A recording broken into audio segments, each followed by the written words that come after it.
finally to episode 11 of the Dear Herbalist podcast titled Help! My Herbal Remedy is Not Working. I'm your host, Justaria, the Demystified Herbalist, and I'm so glad that you came here today to listen. So let's dive into today's topic. All right. So there are many reasons why your herbal formulations could not be working. Okay.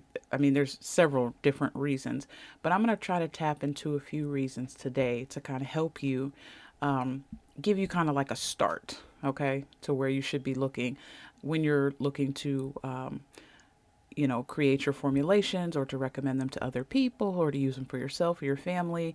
Some things you might take into consideration. Okay. So here are a few reasons why your herbal formulations might not produce the results that you want. Okay. Let's start with the first one. Number one, incorrect dosage or administration. So you're either not giving enough of the plant or you're giving it to them in the wrong format. Okay. Now, not giving enough of the herb, okay, which is what we would call the dosage, okay, not giving enough of that could also be the reason why you're not getting the results that you need. So you want to make sure that when you are looking at how much to give someone, you want to base it on factors like their age, their weight, their health status, and things like that. That is very important, okay? You also want to make sure that you provide clear and detailed instructions on how to take the herbal formulation. And so, consider factors as how much and how often they take it and whether it should be taken with or without food. Okay. And a rule of thumb, I just want to give you a little tip here as far as that. Chronic issues need lower dosages for longer periods of time. Okay.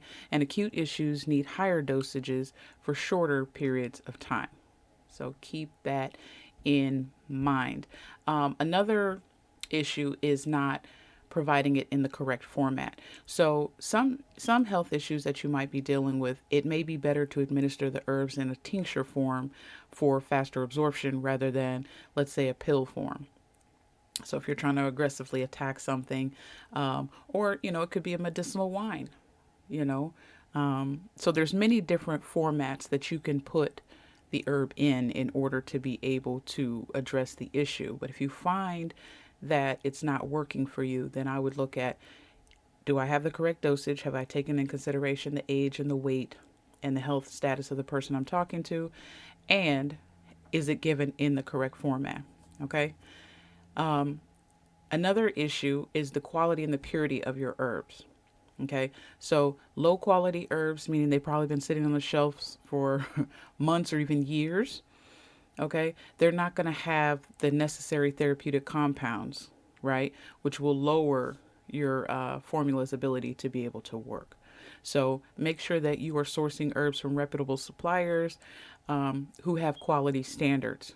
Okay, and if you want to get deep with it, you can always request certificates of analysis for herbs to make sure that they're pure and potent. All right. And big, huge suppliers should have these things.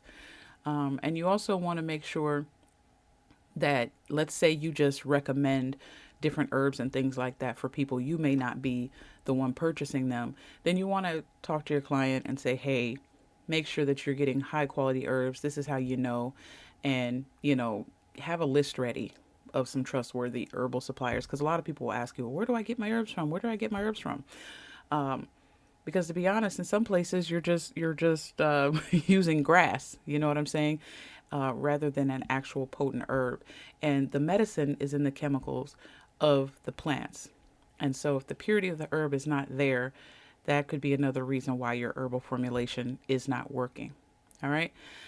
This next point, and this really should have been my first point, and these really aren't in any particular order, but the next point is incorrectly assessing a client's situation.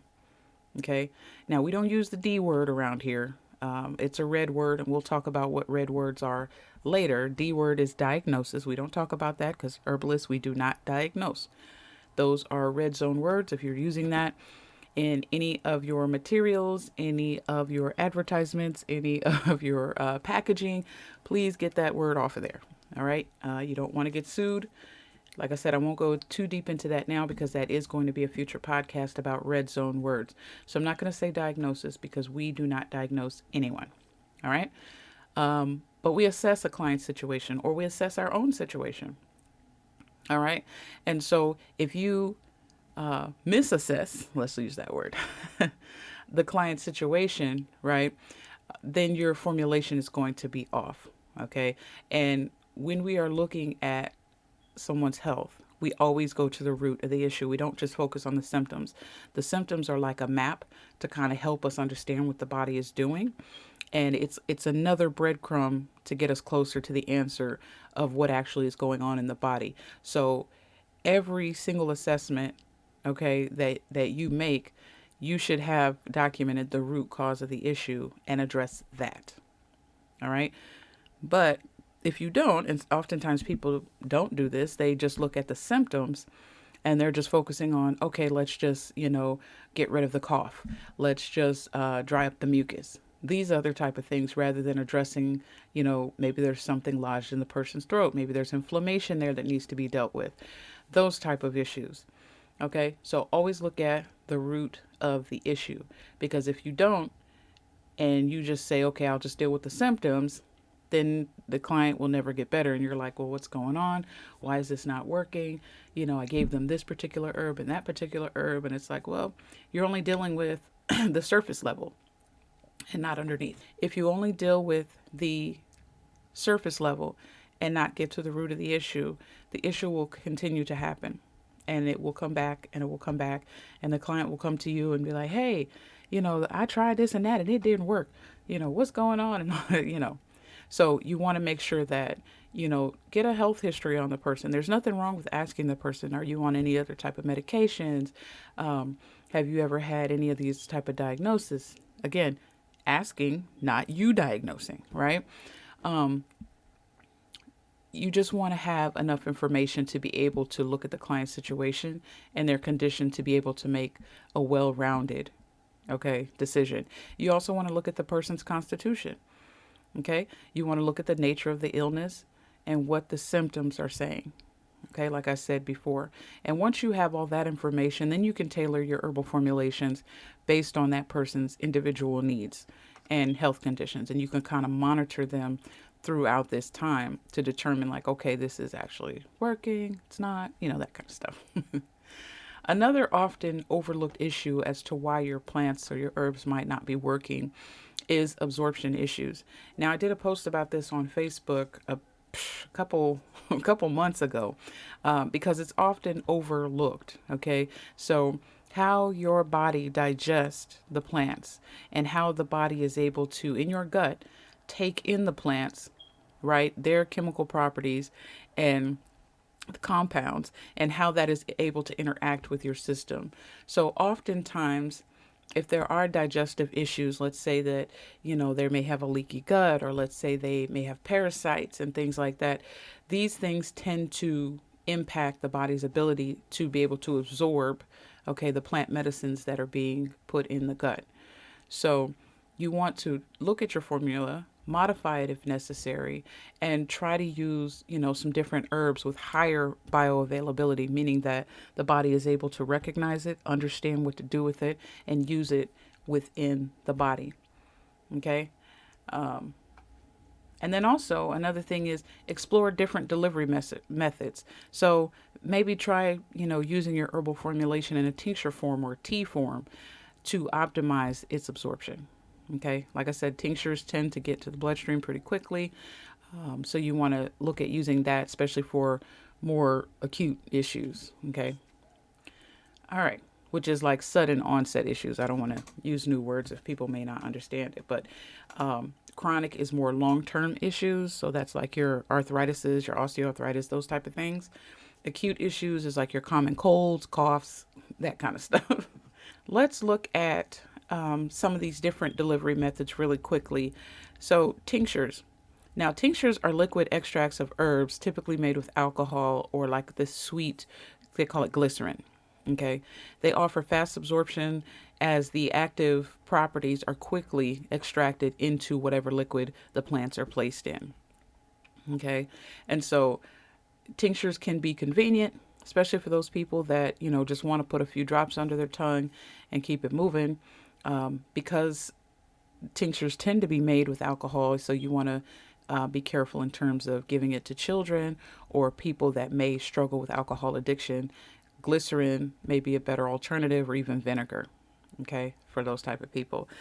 Teas, pretty simple. Herbal teas, you steep the plant material in water for a certain period of time, usually about 10 to 15 to 20 minutes, depending on the temperature.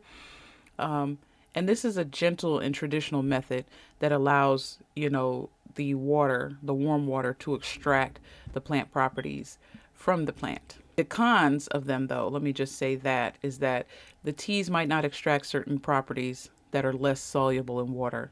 Okay, so you might want to think about that. If you don't steep it long enough, and if your water temperature is not high enough, this can also impact the extraction process. Okay, so you want to think about that. And typically, teas are more tolerable and more pleasant, for people to be able to consume. So take those into consideration. All right. Make it when you're assessing a client's situation, when we're talking about absorption issues, take those things into consideration. All right. Another issue as to why your herbs and plants might not be working is lack of patient compliance. This is also something people don't take in consideration, because we often tend to believe the people that we talk to and we make recommendations for. And it's like, yeah, no, I did everything you said and I did all of that. And only to come to find out they maybe only, took the herb for one day instead of the 2 days that you recommended, or, they skipped a week, or they heard that this particular herb is more powerful, so they decided to combine that herb with what you've recommended, right? And make no mistake about it, doctors deal with this as well. You have they have clients too that say I take this and I'm following this, but I went over to this doctor and they said this. So don't feel bad, okay, if that happens to you. It happens to most people, right? People don't want to disclose what they're doing, if they are following, if they're not following. And sometimes they do that because they don't want to disappoint you. Let's say if they're a family member, somebody that's close, or that even if they're not, let's just say you've built a relationship with your client and they see how invested you are. So they don't want to tell you, I overslept and I forgot to take that dose. So if they don't follow your recommended protocol consistently, then the herbal formulation might not produce those desired results. All right. And so it's important to explain that to them in the beginning, even if it may not be as formal as you filling out a protocol sheet, doing paperwork and all of that. It may just be as simple as a verbal conversation with someone. It's like, this is what I recommend based on my assessment. And if you follow it to the T, I can predict that you'll get these outcomes, rather than just say, here, take this. No, explain it to them up front. You have to follow it in order for it to work for you. If you don't follow it, or you half follow it, this is the reason why you may not get the results that you're looking for. So make sure you keep that line of communication open with your clients. Talk about potential barriers to why they're not complying. So you want to look at that ahead of time. Do they have access to the plant? Is the formulation palatable? Some of those bitter herbs, if you throw it all in one tea and say drink a cup of that 2 times a day, is that realistic? Okay, sometimes people, they may gag at the bitter herbs even though they're good for them. You want to make sure that you help the process of compliance. Okay, help them to comply. Another thing is keep the regimen simple, so that they understand, okay, this is when I take it, this is how much, this is what time. If there's too many packages to deal with, if it's too many steps, oftentimes people tend to not want to follow it, or they may follow it and get excited in the beginning, and then they may feel like it's too much work. So you want to keep the regimen simple as possible. Also provide clear instructions, okay, and be in constant communication to address any concerns or challenges along the way. Communication is key. Okay, even if they fall off the wagon, you can kind of catch things early rather than just assuming, yeah, they're fine, they're good, they're straight, no worries. And then they turn around and it's like, why did your face swell up? Or, what's going on here? All right. So keep that in mind. All right. The next one is unaddressed underlying issues. Okay. And I kind of spoke on this before about only focusing on the symptoms. Okay. In our field of plant medicine, we do not solely focus on the symptoms. Okay. Like I said before, we use them kind of like a roadmap to help us get a clue as to what the body is doing. We're looking at the body's detoxing symptoms, and we're able to say, okay, it's trying to get rid of this, it's trying to do that. This is what's going on. If there's a excess buildup of mucus, there's inflammation somewhere, there's an injury somewhere. Okay, and so being able to look at the symptoms from that perspective, but not taking it as the whole, like, oh, okay, so you just got this. No, you've got to make sure that you get to the root cause. Okay, so you want to consider things like their lifestyle choices. Do they smoke? Do they smoke weed? you know, do they do crack? You want to take in consideration those issues, what kind of stressors that they have in their life. And this is often overlooked. I think as herbalists, a lot of times we just tend to dive into the physical aspects, but we got to remember that we are spirit, soul, and body. And so if you're going to listen to this podcast, trust me, you're going to hear a variety of different topics under those three categories: spirit, soul, and body. If somebody is dealing with depression, or they're dealing with anger, unforgiveness, these type of issues, anxiety, these have an impact on their body, right? So we have to make sure that we look at these things. What is stressing them out? What is causing them to overeat? What is causing them to, continue to drink alcohol till their liver is about to roll out of the body, right? There's a stressor there. And so am I saying dive all into their business and be a psychologist? No, but you need to understand what is there so that you can say, okay, this is what's also impacting your ability to be well. So these particular stressors, they have to be addressed. Okay, so keep those things in consideration. Also, environmental influences. Okay, so if they're living near power lines, or they're living in smog and pollution. Okay, if their home environment is all over the place, consider these type of things as well. Okay, especially if you are going to be a clinical herbalist, or an herbalist that makes an assessment of a person's condition and recommends plants based on that. Okay, keep those things in mind. So when you're developing your protocol, you can also include, like, maybe do a little exercise. Okay, if you're eating sugar and all this, maybe cut these things out and consider fruits and vegetables. You know what I mean? So that you're kind of providing a holistic, well-rounded support system alongside of your herbal formulation, because it's not just enough for people to just take the plants. A lot of times when people ask me things, the first thing I'm asking is, what are you eating? What are you eating? So if you tell me you've been diagnosed with cancer, and then after that you're like, oh, I eat sugar, junk, that's the first thing we've got to address. You got to cease all of that. So you want the body to be in the best condition to be able to fight whatever's inside there. Okay, but also you want the body to be able to absorb and take in the plants. Keep that in mind, and always keep open communication with your clients and with your family members, or even your children. And then adapt your formulations based on the feedback that they've given you. If they've had any changes in their health, maybe they've lost some weight, maybe they've gained some weight, those type of things. You want to keep constantly monitoring their situation. And so we're really no different in the sense of other, healthcare professions, in that our field is complex as well. You know what I mean? And so the effectiveness of plants in our bodies and in our systems can also be influenced by many different factors. So we want to keep that in mind as well. All right, family, didn't want to keep you too long for this podcast. If you like what you have heard, please stay tuned for more informative podcasts. You can hear this and future podcasts on Spotify and YouTube. Also, follow me on all social media sites at The Demystified Herbalist. And if you are looking for some herbal products to help you address your health needs, head on over to my website, thedemystifiedherbalist.square.site. And until next time, family, shalom.